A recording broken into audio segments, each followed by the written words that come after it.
Hi students, welcome to Anu educational studies 5ನೇ ತರಗತಿ ಪರಿಸರ ಅಧ್ಯಯನ. ಈ ವಿಡಿಯೋದಲ್ಲಿ ಪಾಠ 1 ಜೀವ ಪ್ರಪಂಚ. ಈ ಪಾಠದ ಅಭ್ಯಾಸದ ಎಲ್ಲ ಪ್ರಶ್ನೋತ್ತರಗಳಿಗೆ ಉತ್ತರಿಸೋಣ. ಇಲ್ಲಿ ಮೊದಲನೆಯದಾಗಿ ಪರಿಸರ ರಕ್ಷಣೆಯ ಬಗ್ಗೆ ಕೊಡಲಾಗಿದೆ, ನೋಡಿಕೊಳ್ಳಿ.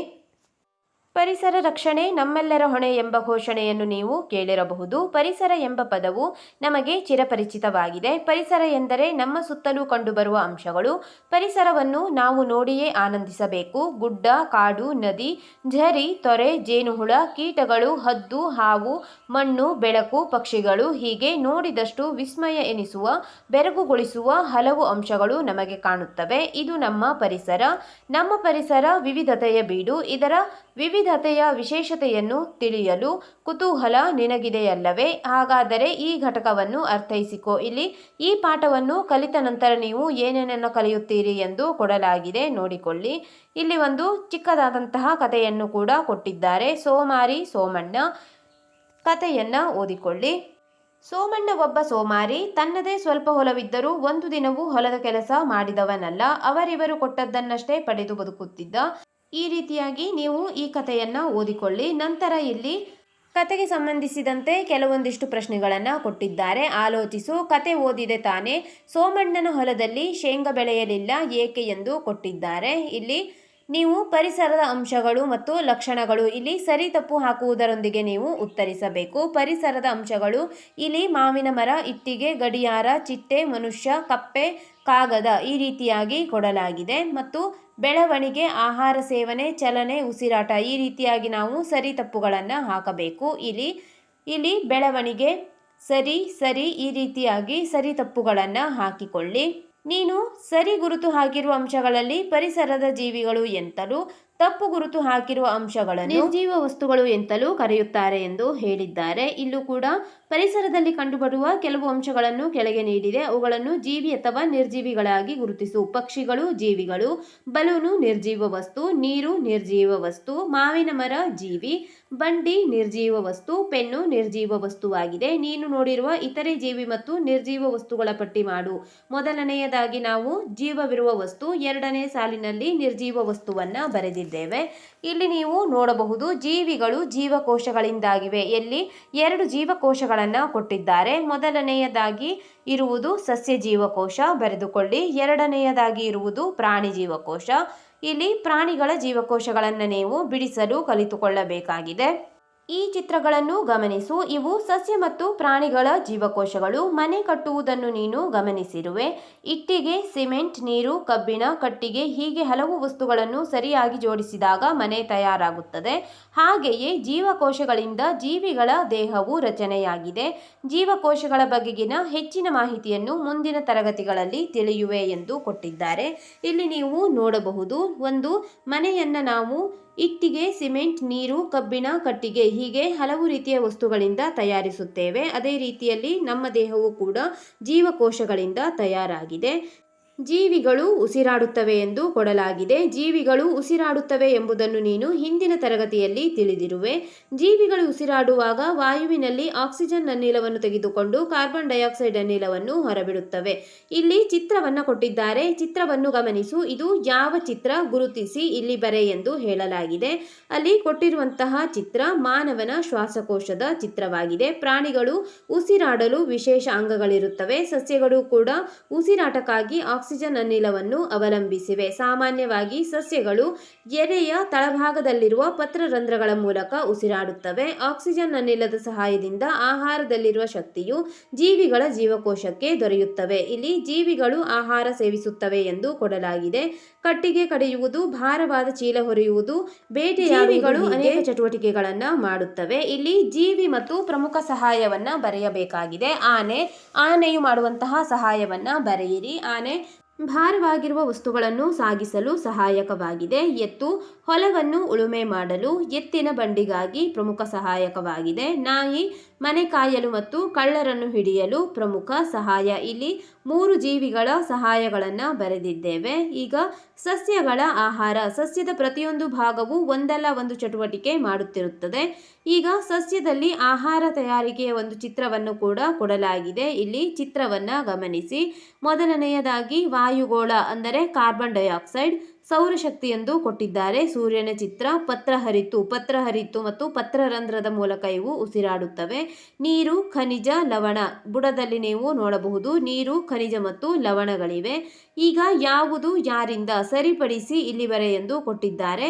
ಹೊಂದಿಸಿ ಸರಿಪಡಿಸಿ ಬರೆಯಬೇಕು. ಬೆಳಕಿನ ಶಕ್ತಿ ಸೂರ್ಯನಿಂದ ಬರುತ್ತದೆ. ನೀರು, ಖನಿಜ, ಲವಣಾಂಶಗಳು ಮಣ್ಣಿನಿಂದ ಬರುತ್ತವೆ. ಕಾರ್ಬನ್ ಡೈಆಕ್ಸೈಡ್ ವಾಯುಗೋಳ ಮತ್ತು ಪತ್ರಹರಿತ್ತು ಹಸಿರು ಎಲೆ ಎಂದು ಬರೆಯಿರಿ. ಇಲ್ಲಿ ಯಾವುದು ಯಾರಿಂದ ಈ ರೀತಿಯಾಗಿ 2 ಭಾಗಗಳಲ್ಲಿ ಪದಗಳನ್ನು ಕೊಟ್ಟು ಹೊಂದಿಸಲು ಹೇಳಿದ್ದಾರೆ. ಸರಿಯಾಗಿ ಹೊಂದಿಸಿ ಬರೆಯಬೇಕು. ಬೆಳಕಿನ ಶಕ್ತಿಯನ್ನ ಸೂರ್ಯನಿಗೆ ಹೊಂದಿಸಿ. ಸೂರ್ಯ, ನೀರು, ಖನಿಜ, ಲವಣಾಂಶ ಇವುಗಳು ಮಣ್ಣಿನಿಂದ ದೊರೆಯುತ್ತವೆ. ಮಣ್ಣು, ಕಾರ್ಬನ್ ಡೈಆಕ್ಸೈಡ್ ವಾಯುಗೋಳ, ಪತ್ರಹರಿತ್ತು ಹಸಿರು ಎಲೆ. ಇಲ್ಲಿ ಸಸ್ಯದ ಆಹಾರ ತಯಾರಿಕೆಯಲ್ಲಿ ಗ್ಲೂಕೋಸ್ ತಯಾರಾಗುತ್ತದೆ ಹಾಗೂ ಆಕ್ಸಿಜನ್ ಬಿಡುಗಡೆಯಾಗುತ್ತದೆ. ಜೀವಿಗಳಿಗೆ ಇವೆರಡರ ಉಪಯೋಗಗಳನ್ನು ಬರೆ ಎಂದು ಹೇಳಿದ್ದಾರೆ. ಗ್ಲೂಕೋಸ್ ಮತ್ತು ಆಕ್ಸಿಜನ್ನ ಉಪಯೋಗವನ್ನು ಬರೆಯಬೇಕು. ಗ್ಲೂಕೋಸ್ ಇದು ಶಕ್ತಿಯನ್ನು ಕೊಡುತ್ತದೆ. ಆಕ್ಸಿಜನ್ ಉಸಿರಾಡಲು ಅವಶ್ಯಕ ಎಂದು ಬರೆದುಕೊಳ್ಳಿ. ಇಲ್ಲಿ ನೀವು ಚಿತ್ರಗಳನ್ನು ನೋಡಬಹುದು. ಡ್ರಾಸಿರಾ, ನೆಫೆಂಥಿಸ್ ಮತ್ತು ಯುಟ್ರಿಕ್ಯುಲೇರಿಯಾ ಎಂದು ಕೊಟ್ಟಿದ್ದಾರೆ. ಇವು ತಮ್ಮ ಆಹಾರವನ್ನು ತಾವೇ ತಯಾರಿಸಿಕೊಂಡರೂ ಕೂಡ ನೈಟ್ರೋಜನ್ಗಳಿಗಾಗಿ ಕೀಟಗಳನ್ನು ಅವಲಂಬಿಸಿವೆ. ಅಂದರೆ ಇವು ಕೀಟಾಹಾರಿ ಸಸ್ಯಗಳು ಎಂದು ಕರೆಯುತ್ತೇವೆ. ಕೀಟಗಳನ್ನು ತಿಂದು ಬದುಕುವಂತಹ ಸಸ್ಯಗಳಾಗಿವೆ.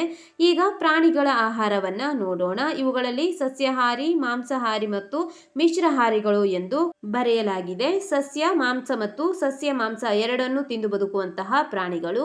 ಈಗ ನಾವು ಸಸ್ಯಾಹಾರಿ ಪ್ರಾಣಿ, ಮಾಂಸಾಹಾರಿ ಪ್ರಾಣಿ ಮತ್ತು ಮಿಶ್ರಹಾರಿ ಪ್ರಾಣಿಗಳನ್ನಾಗಿ ವಿಭಾಗಿಸಿ ಬರೆಯಬೇಕು. ಚಿತ್ರಗಳನ್ನು ನೋಡಿ. ಇವುಗಳಲ್ಲಿ ಸಸ್ಯಾಹಾರಿ, ಮಾಂಸಾಹಾರಿ ಮತ್ತು ಮಿಶ್ರಹಾರಿ ಪ್ರಾಣಿಗಳನ್ನು ವಿಭಾಗಿಸಿ ಬರೆಯೋಣ. ಸಸ್ಯಾಹಾರಿಯಲ್ಲಿ ಆನೆ, ಮೊಲ, ಗಿಳಿ, ಗುಬ್ಬಿ ಇವುಗಳು ಸಸ್ಯಾಹಾರಿ ಪ್ರಾಣಿಗಳು. ಮಾಂಸಾಹಾರಿ ಪ್ರಾಣಿಗಳು ಸಿಂಹ, ಹುಲಿ, ನರಿಗಳಾಗಿದ್ದಾವೆ. ಮಿಶ್ರಹಾರಿ ಪ್ರಾಣಿಗಳು ಅಂದರೆ ಸಸ್ಯ ಮತ್ತು ಮಾಂಸ ಎರಡನ್ನು ತಿಂದು ಬದುಕುವಂತಹ ಪ್ರಾಣಿಗಳು ನಾಯಿ, ಕರಡಿ ಮತ್ತು ಬೆಕ್ಕು ಇವುಗಳು ಮಿಶ್ರಹಾರಿ ಪ್ರಾಣಿಗಳಾಗಿದ್ದಾವೆ. ಜೀವಿಗಳು ಬೆಳೆಯುತ್ತವೆ. ಇಲ್ಲಿ ಕೆಳಗಿನ ಚಿತ್ರಗಳನ್ನು ನೋಡಿ. ಚಿಕ್ಕ ಮಗು ಮತ್ತು ದೊಡ್ಡದಾಗಿರುವ ಚಿತ್ರವನ್ನು ಕೊಟ್ಟಿದ್ದಾರೆ. ಚಿಕ್ಕದಿರುವ ಸಸ್ಯ ದೊಡ್ಡ ಮರವಾಗಿದ್ದು ಮತ್ತು ಮೊಟ್ಟೆಯಿಂದ ಕೋಳಿಯಾಗಿರುವ ಚಿತ್ರಗಳನ್ನು ಕೊಡಲಾಗಿದೆ. ಅಂದರೆ ಜೀವಿಗಳ ಬೆಳವಣಿಗೆಯನ್ನು ಇಲ್ಲಿ ತೋರಿಸಲಾಗಿದೆ. ಈ ಚಿತ್ರಗಳು ಆಯಾ ಜೀವಿಗಳ ಬೆಳವಣಿಗೆಯನ್ನು ತೋರಿಸುತ್ತಿವೆ. ಇಲ್ಲಿ ಎಲ್ಲ ಚಿತ್ರಗಳನ್ನು ನೋಡಿಕೊಳ್ಳಿ. ಜೀವಿಗಳ ಬೆಳವಣಿಗೆ ವೇಗವಾಗಿ ಅಂದರೆ 1-2 ದಿನಗಳಲ್ಲಿ ಆಗುತ್ತದೆ. ಸರಿ ಅಥವಾ ತಪ್ಪನ್ನು ಬರೆಯಬೇಕು. ಇಲ್ಲಿ ತಪ್ಪಾಗಿದೆ. ಜೀವಿಗಳ ಬೆಳವಣಿಗೆ ನಿಧಾನಗತಿಯಲ್ಲಿ ಆಗುತ್ತಿದೆ. ಇದು 1-2 ದಿನಗಳಲ್ಲಿ ಆಗುವುದಿಲ್ಲ. ಆದ್ದರಿಂದ ತಪ್ಪು ಎಂದು ಬರೆದುಕೊಳ್ಳಿ. ಸಸ್ಯಗಳ ಬೆಳವಣಿಗೆಯು ಅವುಗಳ ಕಾಂಡದ ತುದಿ ಅಥವಾ ಕಾಂಡದ ಗಾತ್ರದಲ್ಲಿ ಕಂಡುಬರುತ್ತವೆ. ಇದು ಹೇಳಿಕೆ ಸರಿಯಾಗಿದೆ. ಸರಿ ಎಂದು ಬರೆಯಿರಿ. ಇಲ್ಲಿ ನಾವು ಸರಿ ಇರುವುದರಿಂದ ಪುನಃ ಇದನ್ನು ಸರಿಪಡಿಸಿ ಬರೆದಿಲ್ಲ. ಜೀವಿಗಳು ಚಲಿಸುತ್ತವೆ. ಇಲ್ಲಿ ಜೀವಿಗಳ ಚಲನೆಗಳನ್ನು ಕೊಟ್ಟಿದ್ದಾರೆ. ನೀರಿನಲ್ಲಿ ಮತ್ತು ಭೂಮಿಯ ಮೇಲೆ, ಗಾಳಿಯಲ್ಲಿ ಈ ರೀತಿಯಾಗಿ ಎಲ್ಲ ಜೀವಿಗಳು ಒಂದೊಂದು ರೀತಿಯಾಗಿ ಚಲಿಸುವಂತಹ ಚಿತ್ರಗಳನ್ನು ಕೊಟ್ಟಿದ್ದಾರೆ. ಹಾವು, ಕುದುರೆ ಮತ್ತು ಇಲ್ಲಿ ಮಕ್ಕಳ ಚಿತ್ರಗಳನ್ನು ಕೂಡ ಕೊಟ್ಟಿದ್ದಾರೆ. ಈಗ ನಾವು ಇಲ್ಲಿ ಪ್ರಾಣಿಗಳು ಮತ್ತು ಅವುಗಳ ಚಲನಾಂಗಗಳನ್ನು ಬರೆಯಬೇಕು. ಮನುಷ್ಯನ ಚಲನಾಂಗ ಕಾಲುಗಳು. ಕಾಂಗರು ಇದರ ಚಲನಾಂಗ ಕಾಲುಗಳು. ಹದ್ದು ರೆಕ್ಕೆಗಳು, ಬಾವಲಿ ರೆಕ್ಕೆಗಳು ಎಂದು ಬರೆದುಕೊಳ್ಳಿ. ಪ್ರಾಣಿಗಳು ಏಕೆ ಚಲಿಸುತ್ತವೆ ಎಂಬುದನ್ನು ಗುಂಪಿನಲ್ಲಿ ಚರ್ಚಿಸಿ ಕೆಳಗೆ ನೀಡಿರುವ ಜಾಗದಲ್ಲಿ ಬರೆ. ಪ್ರಾಣಿಗಳು ಚಲಿಸಲು ಕಾರಣ: ಮೊದಲನೆಯದಾಗಿ ಆಹಾರವನ್ನು ಹುಡುಕಲು, ಆಶ್ರಯಕ್ಕಾಗಿ, ಹವಾಮಾನ ಪರಿಸ್ಥಿತಿಗೆ ತಕ್ಕಂತೆ ಮತ್ತು ತಮ್ಮನ್ನು ತಾವು ರಕ್ಷಿಸಿಕೊಳ್ಳಲು ಎಂದು ಬರೆದಿದ್ದೇವೆ. ಇವುಗಳ ಕಾರಣದಿಂದಾಗಿ ಪ್ರಾಣಿಗಳು ಒಂದು ಜಾಗದಿಂದ ಮತ್ತೊಂದು ಜಾಗಕ್ಕೆ ಸ್ಥಳಾಂತರವನ್ನು ಮಾಡುತ್ತವೆ. ಆಲೋಚಿಸು ಎಂದು ಕೊಟ್ಟಿದ್ದಾರೆ. ಕಾರು, ಬಸ್ಸುಗಳು ರಸ್ತೆಯಲ್ಲಿ ಓಡಾಡುತ್ತವೆ. ಗಡಿಯಾರದಲ್ಲಿ ಮುಳ್ಳುಗಳು ಸುತ್ತುತ್ತಾ ಚಲಿಸುತ್ತವೆ. ನದಿ, ಹಳ್ಳ ಕೊಳ್ಳದ ನೀರು ಹರಿಯುತ್ತದೆ. ಇವುಗಳಿಗೆಲ್ಲ ಜೀವವಿದೆಯೇ? ನಿರ್ಜೀವ ವಸ್ತುಗಳ ಚಲನೆಗೂ ಜೀವಿಗಳ ವಸ್ತುಗಳ ಚಲನೆಗೂ ಇರುವ ವ್ಯತ್ಯಾಸವೇನು? ಇಲ್ಲಿ ನಿರ್ಜೀವ ವಸ್ತುಗಳು ಕೂಡ ಚಲಿಸುತ್ತಿವೆ ಮತ್ತು ಜೀವವಿರುವಂತಹ ವಸ್ತುಗಳು ಕೂಡ ಚಲಿಸುತ್ತಿವೆ. ಇವುಗಳಲ್ಲಿ ಕಂಡಿರುವಂತಹ ಬೇರೆ ಬೇರೆ ವ್ಯತ್ಯಾಸಗಳನ್ನು ನೀವು ಬರೆದುಕೊಳ್ಳಿ. ಸಸ್ಯದ ಚಲನೆ ಬೇರು ಭೂಮಿಯಲ್ಲಿ ನೀರಿರುವ ಕಡೆಗೆ ಬೆಳೆಯುವುದು ಮತ್ತು ಸೂರ್ಯಕಾಂತಿ ಸಸ್ಯ ಸೂರ್ಯನ ಕಡೆಗೆ ಮುಖ ಮಾಡುವುದು ಇವು ಸಸ್ಯಗಳ ಚಲನೆಗೆ ಉದಾಹರಣೆಯಾಗಿದೆ. ಜೀವಿಗಳು ವಿಸರ್ಜನೆ ಮಾಡುತ್ತವೆ. ಜೀವಿಗಳಲ್ಲಿ ವಿಸರ್ಜನೆಯನ್ನ ಕೊಟ್ಟಿದ್ದಾರೆ ಮತ್ತು ಜೀವಿಗಳು ಸಂತಾನೋತ್ಪತ್ತಿ ವಿಸರ್ಜನೆಯ ನಂತರ ಇಲ್ಲಿ ಜೀವಿಗಳು ಸಂತಾನೋತ್ಪತ್ತಿ ಮಾಡುತ್ತವೆ ಎಂದು ಕೊಟ್ಟಿದ್ದಾರೆ. ಇಲ್ಲಿ ಚಿತ್ರಗಳನ್ನು ನೀವು ಗಮನಿಸಬಹುದು.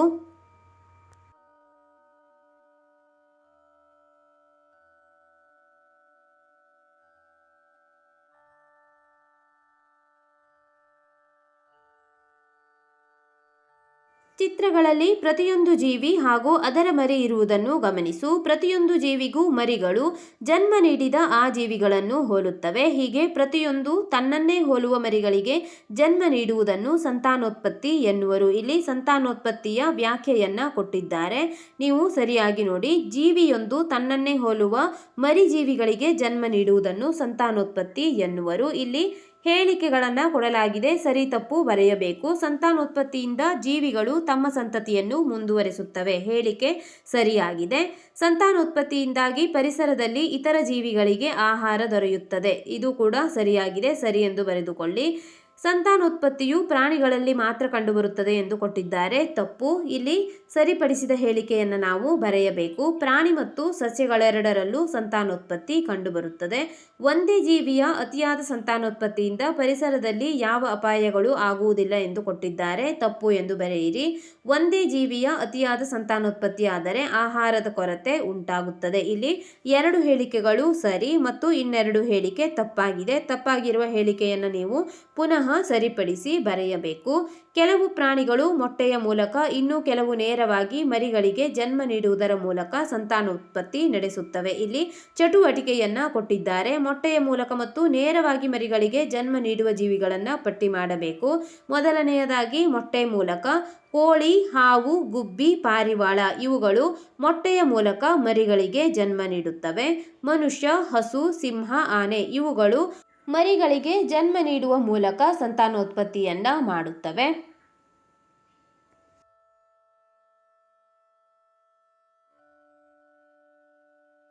ಸಸ್ಯಗಳು ಬೀಜ ಮತ್ತು ಕಾಂಡಗಳ ಮೂಲಕ ಸಂತಾನೋತ್ಪತ್ತಿ ಮಾಡುತ್ತವೆ ಎಂದು ಕೊಟ್ಟಿದ್ದಾರೆ. ಚಟುವಟಿಕೆ ಬೀಜ ಮತ್ತು ಕಾಂಡಗಳ ಮೂಲಕ ಸಂತಾನೋತ್ಪತ್ತಿ ಮಾಡುವ ಸಸ್ಯಗಳನ್ನು ಪಟ್ಟಿ ಮಾಡು. ಬೀಜದಿಂದ ಸಂತಾನೋತ್ಪತ್ತಿ ಮಾಡುವಂತಹ ಸಸ್ಯಗಳು ಶೇಂಗಾ, ಸಪೋಟ, ಜೋಳ ಮತ್ತು ಕಾಂಡದಿಂದ ಸಂತಾನೋತ್ಪತ್ತಿ ಮಾಡುವಂತಹ ಸಸ್ಯಗಳನ್ನು ಬರೆಯಿರಿ. ದಾಸವಾಳ, ಗುಲಾಬಿ, ಕ್ಯಾರೆಟ್ ಇವುಗಳು ಕಾಂಡದಿಂದ ಕೂಡ ಸಂತಾನೋತ್ಪತ್ತಿಯನ್ನ ಮಾಡುತ್ತವೆ. ಸಸ್ಯದ ಜೀವನ ಚಕ್ರವನ್ನ ಕೊಟ್ಟಿದ್ದಾರೆ. ಬೀಜವು ಸಸ್ಯದ ಸಂತಾನೋತ್ಪತ್ತಿಯ ಪ್ರಮುಖ ಭಾಗ. ಬೀಜದಿಂದ ಬೀಜಗಳು ಉತ್ಪತ್ತಿಯಾಗುವಿಕೆ ಪರಿಸರದ ಅಚ್ಚರಿಗಳಲ್ಲೊಂದು. ಬೀಜಗಳಿಲ್ಲದೆ ಕೆಲವು ಸಸ್ಯಗಳು ತಮ್ಮ ಕಾಂಡದ ಗಿಣ್ಣುಗಳ ಮೂಲಕ ಹೊಸ ಸಸ್ಯವನ್ನು ಚಿಗುರಿಸುತ್ತವೆ. ಇವುಗಳ ಬಗ್ಗೆ ಮುಂದಿನ ತರಗತಿಗಳಲ್ಲಿ ಹೆಚ್ಚು ಮಾಹಿತಿ ತಿಳಿಯುವೆ. ಇಲ್ಲಿ ಬೀಜಗಳನ್ನು ಅಥವಾ ಬೀಜದಿಂದ ಬೀಜಗಳನ್ನು ತಯಾರಿಸುವ ಸಸ್ಯದ ಜೀವನ ಚಕ್ರವನ್ನ ಕೊಡಲಾಗಿದೆ, ನೋಡಿಕೊಳ್ಳಿ. ಬೀಜ ಅಥವಾ ಕಾಂಡದ ಗಿಣ್ಣು, ಅದರಿಂದ ಸಸ್ಯವು ಉತ್ಪತ್ತಿಯಾಗುತ್ತವೆ. ನಂತರ ಸಸ್ಯ, ಹೂವು, ಕಾಯಿ, ಹಣ್ಣು ಈ ರೀತಿಯಾಗಿ ಬೆಳವಣಿಗೆಯಾಗುತ್ತದೆ. ಸಸ್ಯದ ಸಂತಾನೋತ್ಪತ್ತಿಯಿಂದ ಮಾನವನು ಸೇರಿದಂತೆ ಪ್ರಾಣಿಗಳಿಗೆ ಅನೇಕ ಅನುಕೂಲಗಳಿವೆ. ಇಲ್ಲಿ ಗೆಳತಿಯರೊಂದಿಗೆ ಚರ್ಚಿಸಲು ಹೇಳಿದ್ದಾರೆ. ಈಗ ನಾವು ಇಲ್ಲಿ ಅನೇಕ ಅನುಕೂಲಗಳನ್ನು ಬರೆಯಬೇಕು. ಮೊದಲನೆಯದಾಗಿ ಪ್ರಾಣಿ ಪಕ್ಷಿಗಳಿಗೆ ಆಹಾರ ಸಿಗುತ್ತದೆ. ನಂತರ ಎರಡನೆಯದಾಗಿ ಸಸ್ಯದ ಸಂತತಿ ಬೆಳೆಯುತ್ತದೆ. ಸಸ್ಯಗಳು ಬೆಳೆದಂತೆ ಪರಿಸರದಲ್ಲಿನ ತಾಪಮಾನ ಕಡಿಮೆಯಾಗುತ್ತದೆ, ಏಕೆಂದರೆ ಸಸ್ಯಗಳು ಆಕ್ಸಿಜನ್ ಅನ್ನು ಹೇರಳವಾಗಿ ಬಿಡುಗಡೆ ಮಾಡುವುದರಿಂದ ನಮಗೆ ಉಸಿರಾಡಲು ಆಮ್ಲಜನಕದ ಪ್ರಮಾಣವು ಹೆಚ್ಚಾಗಿ ಸಿಗುತ್ತದೆ ಮತ್ತು ಸಸ್ಯಗಳು ಬೆಳೆದಂತೆ ಪರಿಸರದಲ್ಲಿನ ತಾಪಮಾನ ಕಡಿಮೆಯಾಗುತ್ತದೆ. ಜೀವಿಗಳು ಪ್ರಚೋದನೆಗೆ ಪ್ರತಿಕ್ರಿಯಿಸುತ್ತವೆ ಎಂದು ಕೊಟ್ಟಿದ್ದಾರೆ. ಕಾಲಿಗೆ ಮುಳ್ಳು ಚುಚ್ಚಿದಾಕ್ಷಣ ನಮಗೆ ನೋವಿನ ಅನುಭವವಾಗುತ್ತದೆ. ಚಳಿಗಾಲದಲ್ಲಿ ಮೈ ನಡುಗುವುದು. ಹೀಗೆ ಇದೇ ರೀತಿಯ ಇಲ್ಲಿ ಕೆಲವೊಂದಿಷ್ಟು ಪ್ರಚೋದನೆಗಳನ್ನು ಕೊಟ್ಟಿದ್ದಾರೆ, ನೋಡಿಕೊಳ್ಳಿ. ಇಲ್ಲಿ ಚಿತ್ರವನ್ನು ಕೊಟ್ಟಿದ್ದಾರೆ. ಮೊದಲನೆಯದಾಗಿ ಮುಟ್ಟಿದರೆ ಮುನಿ ಸಸ್ಯ. ಇಲ್ಲಿ ಈ ಸಸ್ಯವನ್ನು ಮುಟ್ಟಿದಂತೆ ಆ ಸಸ್ಯವು ತನ್ನನ್ನು ತಾನು ಒಳಗಡೆಯಿಂದ ಮಡಚಿಕೊಳ್ಳುತ್ತದೆ. ನಂತರ ನೀವು ಚೇಳಿನ ಚಿತ್ರವನ್ನು ನೋಡಬಹುದು. ಈಗ ಆಲೋಚಿಸು ಎಂದು ಕೊಟ್ಟಿದ್ದಾರೆ. ಪ್ರಾಣಿಗಳ ಭಾವನೆಯನ್ನು ತೋರಿಸುವಂತಹ ಈ ರೀತಿ ಬೇರೆ ಬೇರೆ ಜೀವಿಗಳ ಭಾವನೆಗಳ ಬಗ್ಗೆ ಆಲೋಚಿಸಿ ಪಟ್ಟಿ ಮಾಡು. ನಾಯಿ ತನ್ನ ಮರಿಗಳ ಹತ್ತಿರ ಯಾರೂ ಬರದಂತೆ ಕಾಯುತ್ತದೆ. ಎಮ್ಮೆ ತನ್ನ ಕರು ಕಾಣದಿದ್ದಾಗ ಕೂಗುವುದು ಮತ್ತು ಹುಡುಕುವುದು. ಇಲ್ಲಿ ಈ ರೀತಿಯ ಯಾವುದೇ ಉದಾಹರಣೆಗಳನ್ನು ನೀವು ಭಾವನೆಗಳಾಗಿ ಬರೆಯಬಹುದಾಗಿದೆ. ಜೀವಿಗಳು ಮತ್ತು ಜೀವಿತಾವಧಿ. ಜೀವಿಗಳು ಜೀವಿತಾವಧಿಯನ್ನು ಹೊಂದಿವೆ. ಯಾವ ಯಾವ ಪ್ರಾಣಿಗಳು ಸರಾಸರಿ ಎಷ್ಟು ವರ್ಷ ಬದುಕಬಲ್ಲದು ಎಂದು ಕೊಟ್ಟಿದ್ದಾರೆ. ಇಲ್ಲಿ ಆಮೆ 150 ವರ್ಷ, ಆನೆ 70 ವರ್ಷ, ಆಕಳು 20 ವರ್ಷ, ಹದ್ದು 20 ವರ್ಷ, ಮಾನವ 70ರಿಂದ 80 ವರ್ಷ ಎಂದು ಕೊಟ್ಟಿದ್ದಾರೆ. ಇದು ಕೆಲವೊಂದಿಷ್ಟು ಪ್ರಾಣಿಗಳ ಸರಾಸರಿ ಜೀವಿತಾವಧಿಯಾಗಿದೆ. ಸಸ್ಯಗಳನ್ನು ಜೀವಿತಾವಧಿಯ ಆಧಾರದ ಮೇಲೆ ಏಕವಾರ್ಷಿಕ, ದ್ವಿವಾರ್ಷಿಕ ಸಸ್ಯಗಳು ಮತ್ತು ಬಹುವಾರ್ಷಿಕ ಸಸ್ಯಗಳು ಎಂದು ಬರೆಯಲಾಗಿದೆ. ಈಗ ಏಕವಾರ್ಷಿಕ ಸಸ್ಯಗಳನ್ನು ನೋಡಿ. ಜೋಳ, ಗೋಧಿ, ಭತ್ತ, ಕುಂಬಳಕಾಯಿ, ತರಕಾರಿಗಳು ಮತ್ತು ಹತ್ತಿ ಇವು ಏಕವಾರ್ಷಿಕ ಸಸ್ಯಗಳು. ದ್ವಿವಾರ್ಷಿಕ ಸಸ್ಯಗಳು ಗಜ್ಜರಿ, ಶುಂಠಿ, ಎಲೆಕೋಸು, ಕಬ್ಬು, ಬೀಟರೋಟ್ ಇವು 2 ವರ್ಷ ಅಥವಾ 2 ಋತುಗಳವರೆಗೆ ಜೀವಿಸಿ ಹೂವು, ಹಣ್ಣು, ಬೀಜಗಳನ್ನು ಉತ್ಪತ್ತಿ ಮಾಡಿ ನಾಶವಾಗುವ ಸಸ್ಯಗಳು. ಇವುಗಳಿಗೆ ದ್ವೈವಾರ್ಷಿಕ ಸಸ್ಯಗಳು ಎಂದು ಕರೆಯಲಾಗುತ್ತದೆ. ಬಹುವಾರ್ಷಿಕ ಸಸ್ಯಗಳು ಮಾವು, ನಿಂಬೆ, ತೆಂಗು, ಬೇವು, ಹಲಸು, ಅಡಿಕೆ ಇವು ಹಲವಾರು ವರ್ಷದವರೆಗೆ ಬದುಕಿ ಹೂವು, ಹಣ್ಣು, ಬೀಜಗಳನ್ನು ಉತ್ಪತ್ತಿ ಮಾಡುವ ಸಸ್ಯಗಳಾಗಿದ್ದಾವೆ. ಆದ್ದರಿಂದ ಬಹುವಾರ್ಷಿಕ ಸಸ್ಯಗಳು ಎಂದು ಕರೆಯುತ್ತೇವೆ. ಕೆಳಗೆ ನೀಡಿರುವ ಸಸ್ಯಗಳ ಉಪಯೋಗಗಳನ್ನು ಬರೆ. ಮೊದಲನೆಯದಾಗಿ ಏಕವಾರ್ಷಿಕ ಸಸ್ಯಗಳು ಎಂದು ಕೊಟ್ಟಿದ್ದಾರೆ. ಇಲ್ಲಿ ಎಲ್ಲರಿಗೂ ಆಹಾರ ಸಿಗುತ್ತದೆ ಮತ್ತು ಕಡಿಮೆ ಸಮಯದಲ್ಲಿ ಬೆಳೆ ಪಡೆಯಬಹುದು. ಇವು ಏಕವಾರ್ಷಿಕ ಸಸ್ಯದ ಉಪಯೋಗ. ದ್ವೈವಾರ್ಷಿಕ ಸಸ್ಯಗಳು ಪ್ರಾಣಿ ಪಕ್ಷಿಗಳು ಆಹಾರ ಪಡೆಯಲು ಪುನಃ ಸಸ್ಯಗಳ ಭಾಗಗಳನ್ನು ನವೀಕರಿಸಬಹುದು. ಇಲ್ಲಿ ದ್ವೈವಾರ್ಷಿಕ ಸಸ್ಯಗಳ ಉಪಯೋಗವನ್ನು ಬರೆದಿದ್ದೇವೆ. ಬಹುವಾರ್ಷಿಕ ಸಸ್ಯಗಳು ದೀರ್ಘ ವರ್ಷಗಳ ಕಾಲ ಫಲವನ್ನು ಪಡೆಯಬಹುದು. ಈ ಸಸ್ಯಗಳು ಕಾಲಕಾಲಕ್ಕೆ ಸರಿಯಾಗಿ ಫಲ ನೀಡುತ್ತವೆ. ಕಡಿಮೆ ಖರ್ಚಿನಲ್ಲಿ ಬೆಳೆ ಬೆಳೆಯಬಹುದು ಎಂದು ಬರೆದಿದ್ದೇವೆ. ಇವು ಬಹುವಾರ್ಷಿಕ ಸಸ್ಯದ ಉಪಯೋಗವಾಗಿದೆ. ಏಕವಾರ್ಷಿಕ ಸಸ್ಯ, ದ್ವೈವಾರ್ಷಿಕ ಸಸ್ಯ ಮತ್ತು ಬಹುವಾರ್ಷಿಕ ಸಸ್ಯ ಈ ರೀತಿಯ ಇಲ್ಲಿ ಕೊಟ್ಟಿರುವಂತಹ ಸಸ್ಯಗಳ ಉಪಯೋಗಗಳನ್ನು ನೀವು ಬರೆಯಬೇಕು. ನೀವು ಬೇರೆ ಬೇರೆ ಉಪಯೋಗಗಳನ್ನು ಬೇಕಾದರೂ ಇಲ್ಲಿ ಬರೆಯಬಹುದಾಗಿದೆ. ಸಸ್ಯದಲ್ಲಿ ಧಾನ್ಯಗಳಲ್ಲಿ ದಳಗಳ ಮೇಲೂ ಕೂಡ ಇಲ್ಲಿ ವಿಭಾಗಿಸಲಾಗಿದೆ. ಏಕದಳ ಧಾನ್ಯ ಮತ್ತು ದ್ವಿದಳ ಧಾನ್ಯಗಳು ಎಂದು. ಏಕದಳ ಧಾನ್ಯ ಸಸ್ಯಗಳ ಬೀಜವು ಒಂದು ಬೀಜದಳವನ್ನು ಹೊಂದಿರುತ್ತದೆ. ಉದಾಹರಣೆ ಜೋಳ, ರಾಗಿ, ಗೋಧಿ, ಭತ್ತ, ಸಿರಿಧಾನ್ಯಗಳು. ದ್ವಿದಳ ಧಾನ್ಯಗಳ ಬೀಜವು 2 ಬೀಜಗಳ ದಳಗಳನ್ನು ಹೊಂದಿರುತ್ತದೆ. ಉದಾಹರಣೆ ಹುರುಳಿ, ಶೇಂಗಾ, ತೊಗರಿ, ಕಡಲೆ, ಉದ್ದು. ಈ ರೀತಿಯಾಗಿ ಏಕದಳ ಮತ್ತು ದ್ವಿದಳ ಧಾನ್ಯಗಳಾಗಿ ಸಸ್ಯಗಳನ್ನು ವಿಭಾಗಿಸಲಾಗಿದೆ. ಈಗ ಸಸ್ಯಗಳನ್ನು ನಾವೇಕೆ ಸಂರಕ್ಷಿಸಬೇಕು ಎಂದು ಕೊಟ್ಟಿದ್ದಾರೆ. ಮೊದಲನೆಯದಾಗಿ ಮಳೆಗಾಗಿ, ಆಹಾರಕ್ಕಾಗಿ ಮತ್ತು ಮುಂದಿನ ಪೀಳಿಗೆಗಳಿಗಾಗಿ ಎಂದು ಬರೆದುಕೊಳ್ಳಿ. ಇಲ್ಲಿ ಪ್ರಾಣಿ ಸಂರಕ್ಷಣೆಯ ಮಹತ್ವ. ಇಲ್ಲಿ ಒಂದು ಚಿಕ್ಕದಾಗಿರುವಂತಹ ಕಥೆಯನ್ನು ಕೊಟ್ಟಿದ್ದಾರೆ. ಕೆಳಗಿನ ಘಟನೆಯನ್ನು ಓದು. ಈ ಘಟನೆಯನ್ನು ಓದಿಕೊಳ್ಳಿ. ಪ್ರಾಣಿ ಸಂರಕ್ಷಣೆಯ ಮಹತ್ವದ ಬಗ್ಗೆ ಇನ್ನೂ ಹಲವು ಅಂಶಗಳನ್ನು ಕೆಳಗೆ ನೀಡಿದೆ, ಓದು. ಇಲ್ಲಿ ಚಟುವಟಿಕೆಯನ್ನು ಕೂಡ ಕೊಟ್ಟಿದ್ದಾರೆ. ಕರ್ನಾಟಕದಲ್ಲಿರುವ ರಾಷ್ಟ್ರೀಯ ಅಭಯಾರಣ್ಯ, ವನ್ಯಜೀವಿ ಧಾಮ ಹಾಗೂ ಪಶ್ಯಧಾಮಗಳನ್ನು ಪಟ್ಟಿ ಮಾಡು. ಈಗ ನಾವು ಕರ್ನಾಟಕದಲ್ಲಿರುವಂತಹ ಅಭಯಾರಣ್ಯ, ವನ್ಯಜೀವಿ ಧಾಮ ಮತ್ತು ಪಕ್ಷಿಧಾಮಗಳನ್ನು ಬರೆಯೋಣ. ರಾಷ್ಟ್ರೀಯ ಅಭಯಾರಣ್ಯ ಇಲ್ಲಿ ಬಂಡೀಪುರ ರಾಷ್ಟ್ರೀಯ ಉದ್ಯಾನವನ, ಕುದುರೆಮುಖ ರಾಷ್ಟ್ರೀಯ ಉದ್ಯಾನವನ ಮತ್ತು ದಾಂಡೇಲಿ ಅಭಯಾರಣ್ಯಗಳನ್ನು ಬರೆದಿದ್ದೇವೆ. ವನ್ಯಜೀವಿ ಧಾಮಗಳು ಆದಿಚುಂಚನಗಿರಿ ವನ್ಯಜೀವಿ ಅಭಯಾರಣ್ಯ, ಅರವಿತಿಟ್ಟು ವನ್ಯಜೀವಿ ಅಭಯಾರಣ್ಯ ಮತ್ತು ಬಿಳಿಗಿರಿ ರಂಗಯ್ಯ ಸ್ವಾಮಿ ವನ್ಯಜೀವಿ ಅಭಯಾರಣ್ಯ ವನ್ಯಜೀವಿ ಧಾಮಗಳು. ಪಕ್ಷಿಧಾಮಗಳು ರಂಗನತಿಟ್ಟು ಪಕ್ಷಿಧಾಮ, ಬೋನಲ್ ಪಕ್ಷಿಧಾಮ ಮತ್ತು ಮಂಡಗದ್ದೆ ಪಕ್ಷಿಧಾಮ. ರಾಷ್ಟ್ರೀಯ ಅಭಯಾರಣ್ಯ, ವನ್ಯಜೀವಿ ಧಾಮ ಮತ್ತು ಪಕ್ಷಿಧಾಮಗಳನ್ನು ಬರೆದಿದ್ದೇವೆ. ಈ ವಿಡಿಯೋದಲ್ಲಿ ನಾವು ಜೀವ ಪ್ರಪಂಚ ಪಾಠದ ಅಭ್ಯಾಸದ ಎಲ್ಲ ಪ್ರಶ್ನೋತ್ತರಗಳಿಗೆ ಉತ್ತರಿಸಿದ್ದೇವೆ. ಮುಂದಿನ ವಿಡಿಯೋದಲ್ಲಿ ಪಾಠ 2 ಕುಟುಂಬ ಈ ಪಾಠದ ಅಭ್ಯಾಸದಲ್ಲಿರುವಂತಹ ಎಲ್ಲ ಪ್ರಶ್ನೋತ್ತರಗಳಿಗೆ ಉತ್ತರಿಸೋಣ. ನಮ್ಮ ಅನು ಎಜುಕೇಷನಲ್ ಸ್ಟಡೀಸ್ನಲ್ಲಿ 5ನೇ ತರಗತಿ ಪರಿಸರದ ಎಲ್ಲ ಪಾಠಗಳ ಪ್ರಶ್ನೋತ್ತರಗಳನ್ನು ಬಿಡಿಸಲಾಗುವುದು.